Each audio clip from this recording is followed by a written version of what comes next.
We had a 9-year-old girl come into the office not too long ago who was dealing with a chronic cough, constant mucus production, stuffy nose, to the point that she was not able to sleep at night anymore just because of all that chronic congestion that she had.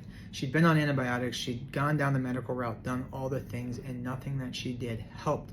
So one of the things that we are always looking at is what's causing the symptoms. If we have a lot of congestion and mucus production, we know there's an immune response happening. We have to figure out why, and in this case, it was a mycotoxin issue. So first thing we did was we ran a mycotoxin panel, and what this actually showed us was that this patient had 3 different types of mycotoxins that she was being exposed to: ochratoxin A, gliotoxin, and mycophenolic acid. Now what this mycophenolic acid tells us is that this is probably an active mold exposure, and in this case we need to make sure that we can help figure out where that mycotoxin is coming from, and then make sure that her body's set up to be able to get rid of it. Now, before we can work on clearing the mold out, we've got to make sure her detox pathways are set up, so we also ran a stool test.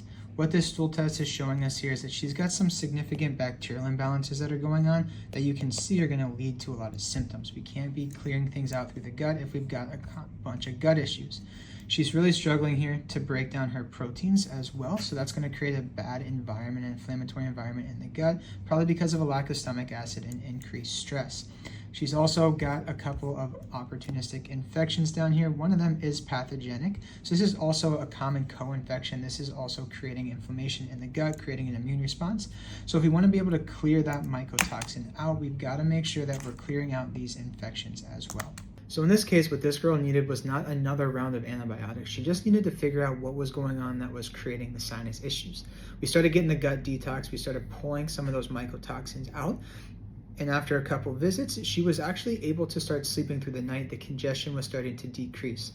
Now, this is going to be an ongoing process. Getting rid of mold is not an overnight fix, but we're heading in the right direction and we're making progress that she hadn't seen in 2 years, which is amazing. And the reason we could do that is because we figured out what was going on under the surface.